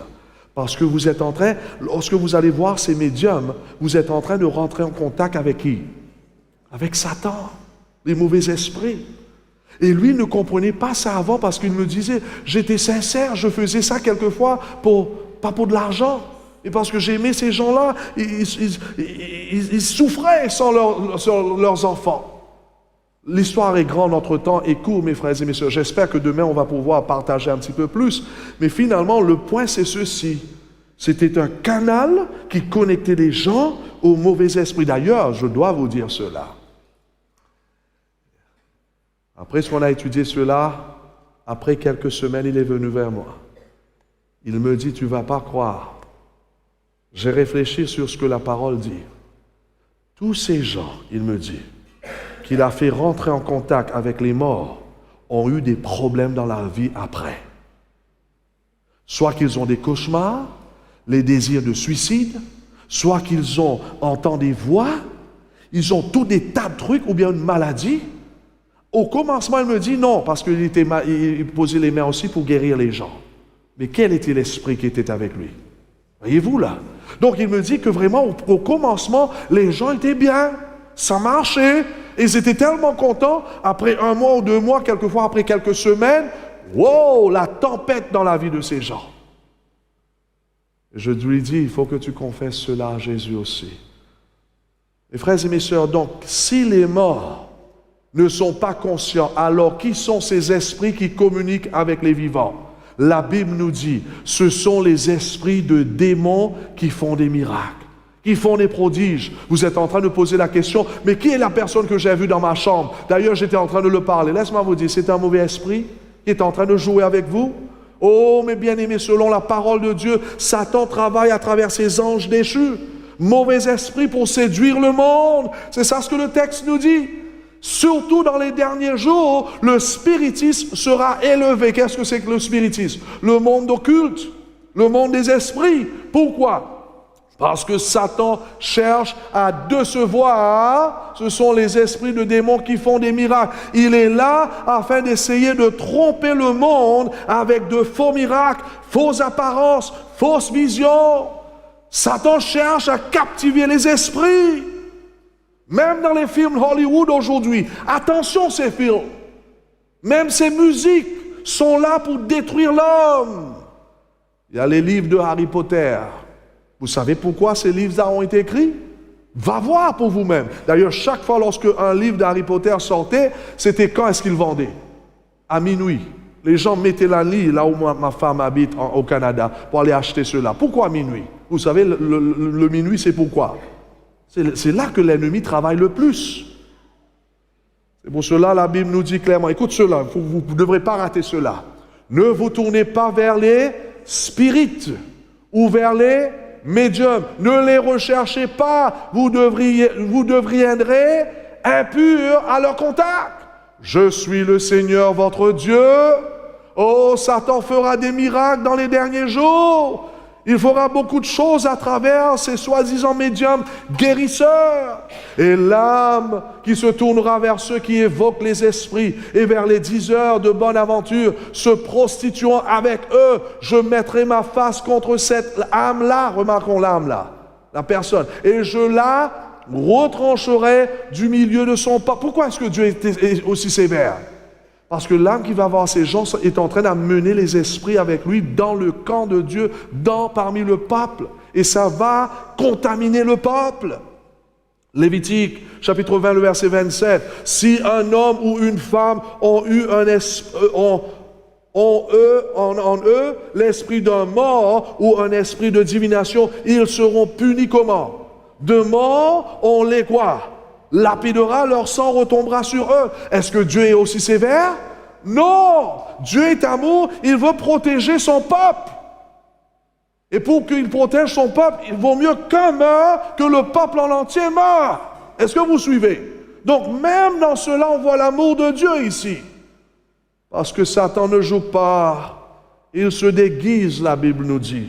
2 Corinthiens chapitre 11, le verset 13. Écoute bien ce que la Bible nous dit. Ces hommes-là sont de faux apôtres, des ouvriers trompeurs, déguisés en apôtres de Christ. Aujourd'hui, on voit le spiritisme au sein de l'Église chrétienne.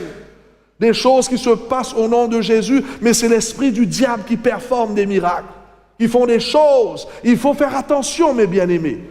Il y a une guerre, une bataille qui se passe présentement dans notre monde entre le bien et le mal, entre Satan et Jésus, afin de tromper les gens.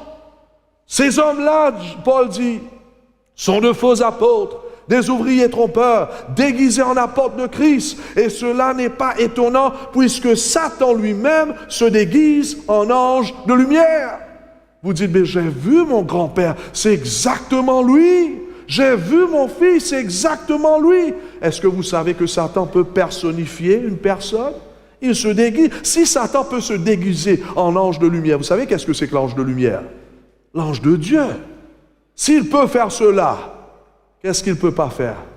Qu'est-ce qu'il ne peut pas faire? C'est pour cela, écoute ce que la Bible dit. Il n'est donc pas étrange que ces ministres aussi se déguisent en ministres de justice. Leur fin sera selon leurs œuvres. C'est pour cela qu'il faut faire attention, mes bien-aimés. La Bible nous dit clairement que dans les derniers temps, il y aura des doctrines de démons qui vont rentrer au sein du christianisme. Les gens sincères, qui aiment Dieu, qui veulent quelque chose se passe dans leur vie, malheureusement, ils ont été mal enseignés. Ils sont en train de prier à des saints, à des gens morts, au lieu de prier à ce Dieu qui est vivant. Écoute ce que Paul nous dit, ce qui arrivera dans les derniers temps. Cependant, l'Esprit déclare clairement que dans les derniers temps, plusieurs se détourneront de la foi parce qu'ils s'attacheront à des esprits trompeurs et à des enseignements inspirés par qui? Par des démons. Et on voit ça aujourd'hui, malheureusement. Le christianisme n'est plus comme avant dans les temps des apôtres, comme on a vu hier, parce que Satan a fait du dégât. Et les hommes sont rentrés à l'intérieur. Ils ont amené avec eux des doctrines païennes qui fait les gens rentrer en contact avec ces esprits de démons par des enseignements inspirés par des démons. L'immortalité de l'âme n'est pas biblique. Et vous savez ce qui est grave? L'Église affirme qu'il croit dans l'immortalité de l'âme. Et vous savez qu'est-ce qui se passe aujourd'hui? Même les églises protestantes croient dans cela. Vous savez qu'est-ce que c'est que le protestantisme? Beaucoup de gens pensent que l'église protestante, c'est une église protestante là-bas. Non, le protestantisme, ce sont toutes ces églises qui étaient contre l'église catholique, parce qu'ils ne croyaient pas dans leur doctrine. C'est pour cela, le baptiste, c'est l'église protestante. Méthodiste, c'est protestant. Adventiste, c'est protestant. Pentecôtiste, c'est protestant. Et toutes ces autres églises, c'est protestant. Parce qu'on proteste contre l'enseignement que l'Église, dans le Moyen-Âge, qu'on a déjà étudié, enseignait. Malheureusement, aujourd'hui, beaucoup de ces églises croient dans l'immortalité de l'âme. Peut-être vous ne croyez pas dans la purgatoire, mais vous croyez que lorsque vous mourrez, ou bien quelqu'un qui meurt, il va soit en enfer, soit dans le ciel. C'est pas biblique. Ce que la Bible nous enseigne, mes bien-aimés, c'est que lorsque quelqu'un meurt, il est vraiment mort. Qui est derrière tous ces faux enseignements? C'est le diable lui-même. Il sait que son temps est court. Et il est en train d'essayer de faire tout, de chambouler les choses au sein du christianisme à travers des fausses doctrines. Il mélange la vérité et l'erreur. À travers des mauvais esprits, il est en train d'enseigner des fausses doctrines. Doctrines inspirées par des démons. Je vous pose la question ce soir. Est-ce que votre vie est fondée sur la parole de Dieu? Est-ce que vraiment vous êtes sérieux en rapport de suivre les Écritures au lieu que de suivre les traditions? C'est comme ça que Satan est en train de gagner des millions avec lui. Il y a une guerre aujourd'hui dans la guerre. Satan réclame quelques vies, centaines de morts. Mais lorsqu'il s'agit de ces fausses doctrines au sein du christianisme, Satan est en train de réclamer des millions. Parce que des millions croient dans ces fausses doctrines. C'est pour cela que vous me posez la question ce soir. Qu'est-ce qui est mal avec cette doctrine-là? Le danger du spiritisme, j'ai mis ici. Voilà. Le danger du spiritisme. Gaspillage de votre argent pour le diable. Ceux qui vont voir les guérisseurs, ceux qui vont voir les médiums, vous êtes en train de gaspiller votre argent tout d'abord. Et combien de personnes qui sont venues me voir lorsque je travaillais ici? Ils ont dépensé tout parce qu'ils voulaient trouver de la guérison. Et finalement, ils viennent prier pour moi. Et ils ont encaissé des mauvais esprits à cause de ça. Car chaque fois lorsqu'on rentre en contact avec les gens pareils, nous sommes en train de entrer en contact avec les mauvais esprits. Au lieu de mettre votre confiance en Dieu, vous mettez votre confiance en Satan, dans les saints, des personnes qui sont mortes. Résultat, expériences démoniaques s'accumulent dans votre vie. Quelques-uns d'entre vous, vous ne pouvez pas dormir, vous avez des cauchemars, vous entendez des voix, vous êtes malade, ou bien vous avez des fausses expériences, fausses miracles dans votre vie. Quatrième problème, le christianisme, aujourd'hui à cause de ça, est couvert d'un nuage sombre.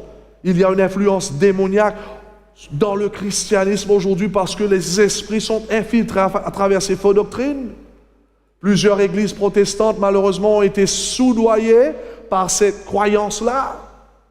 Les gens n'ont plus hâte du jour de la résurrection. Vous savez, si vraiment lorsqu'on meurt, on va au ciel, écoute bien ça, si vraiment lorsqu'on meurt, on va au ciel, pourquoi est-ce qu'on doit se préparer pour le ciel?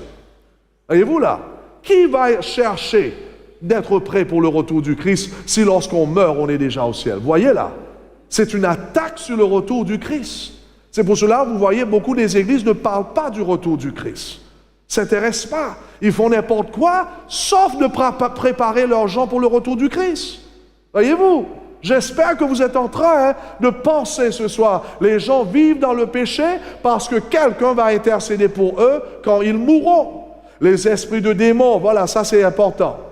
Lorsqu'on croit dans ces esprits, on parle avec les morts. Les esprits de démons qui se personnifient en vos proches ou bien dans vos amis en vous déclarant des faux messages. Et j'ai entendu de ça. Lorsque vous allez parler à vos proches et finalement ils parlent à travers un esprit, ces visiteurs-là joueront sur vos sentiments et ils accompliront leur intention. Par exemple, ils vont vous dire peut-être que les morts ne sont pas réellement morts. Exactement comme Alex. Les esprits lui disaient, il faut que tu te suicides parce que c'est le meilleur endroit. Est-ce que vous me suivez là? Ou bien ils vont vous dire quoi? Le jour du repos est le dimanche. Il y a des gens qui sont venus me dire que vraiment la Vierge les a apparus en disant que le jour du repos c'est dimanche. Et qu'est-ce que la Bible nous dit? Voyez-vous, tous les visions, tous les rêves que nous avons, il faut filtrer cela par la parole de Dieu. Amen? Parce que Satan travaille. Ou bien il peut vous dire, Satan déclare être Jésus. C'est pour cela aujourd'hui, il y a des gens qui courent après des personnes en Inde, au Canada, en Amérique, en disant qu'ils sont Jésus et ils croient cela. Ou bien, tout est bon dans le cochon. Vous pouvez manger n'importe quoi. Ah oui! Ou bien, la Vierge Marie et les saints sont réels et prient pour vous. Mes frères et mes sœurs, aujourd'hui, Dieu nous appelle à la repentance, à donner tout à Jésus.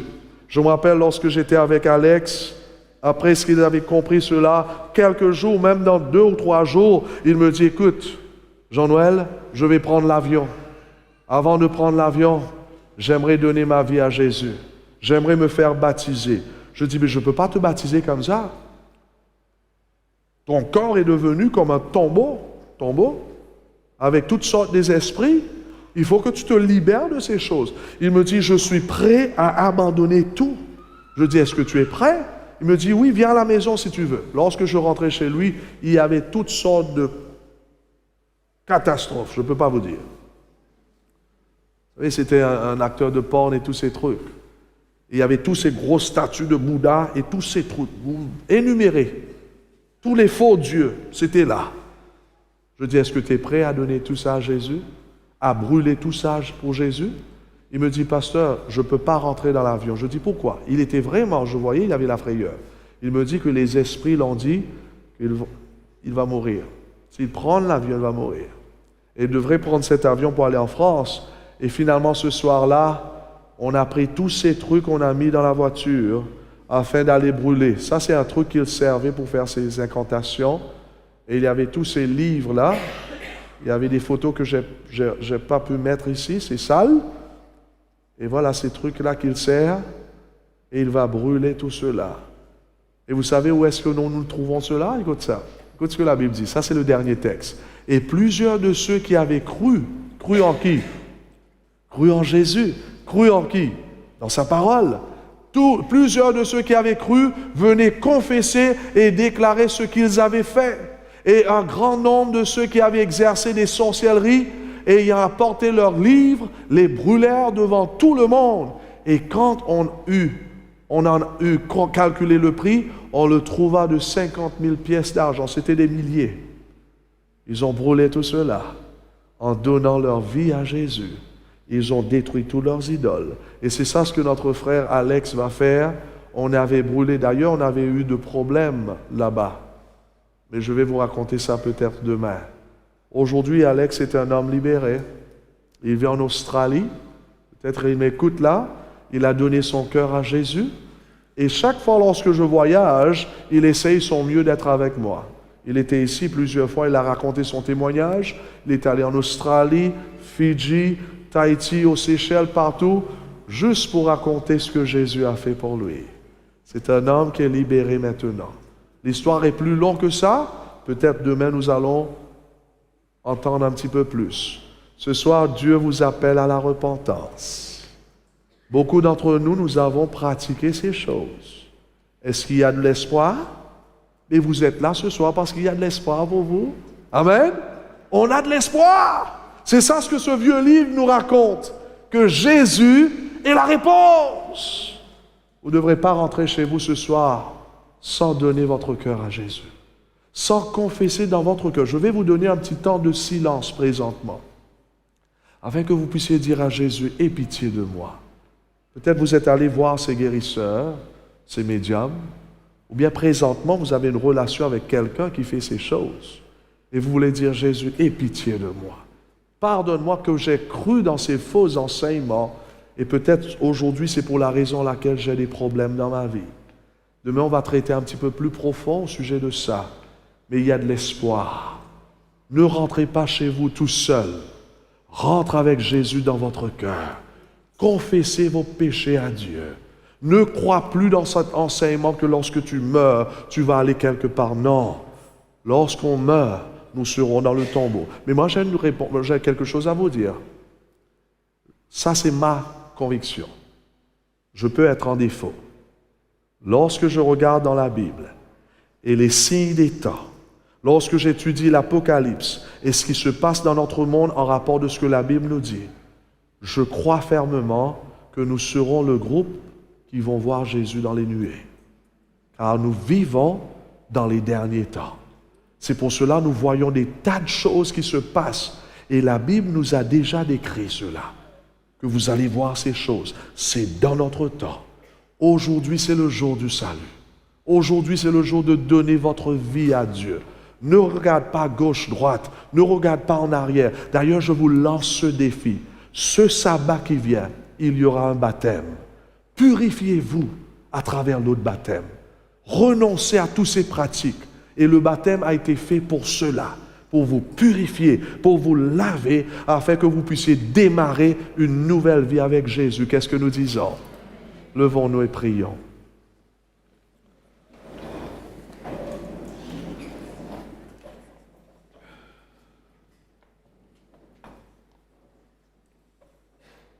Vous avez un petit moment dans votre cœur, parlez à Dieu.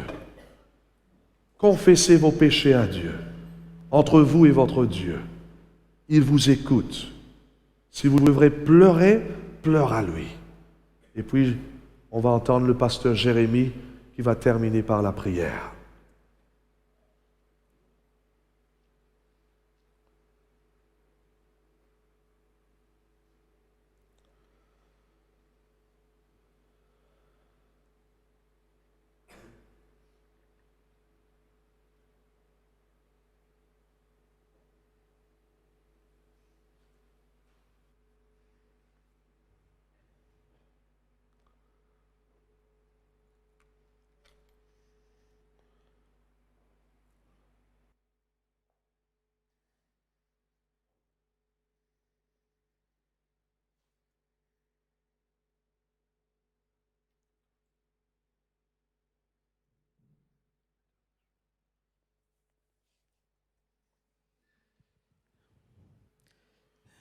Seigneur notre Dieu, notre Père, nous nous humilions devant ta face ce soir.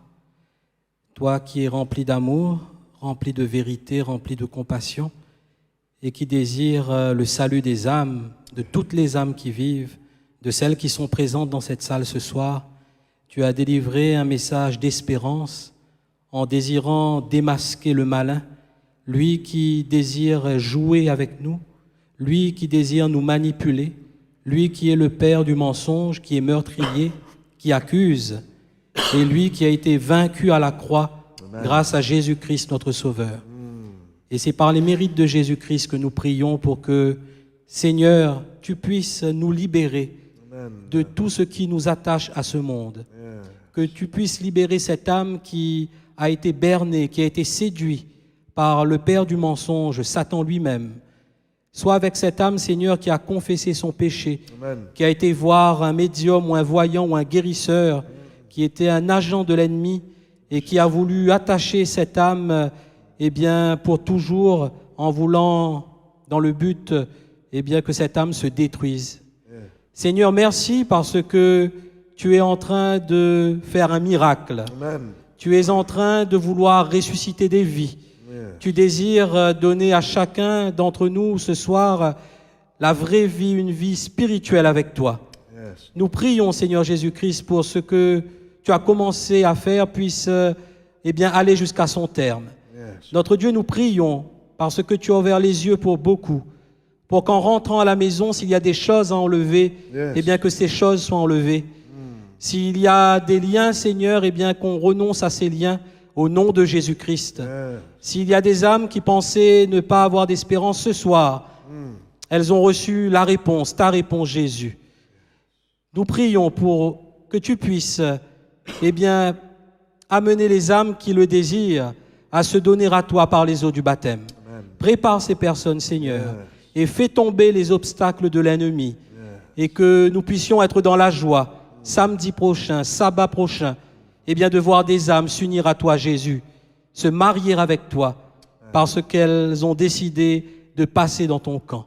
Seigneur Jésus, prépare-nous pour notre retour, Yes. et mets déjà dans notre cœur le désir de revenir demain, car demain, eh bien, nous allons continuer à apprendre de toi et aller un peu plus en profondeur par rapport aux mensonges, par rapport aux masques, par rapport à cet ennemi qui est là à vouloir séduire. Merci encore de protéger chacun d'entre nous par ton sang, ainsi que notre pasteur et sa famille, la famille Adeline. Au nom de Jésus-Christ, nous prions. Amen. Amen.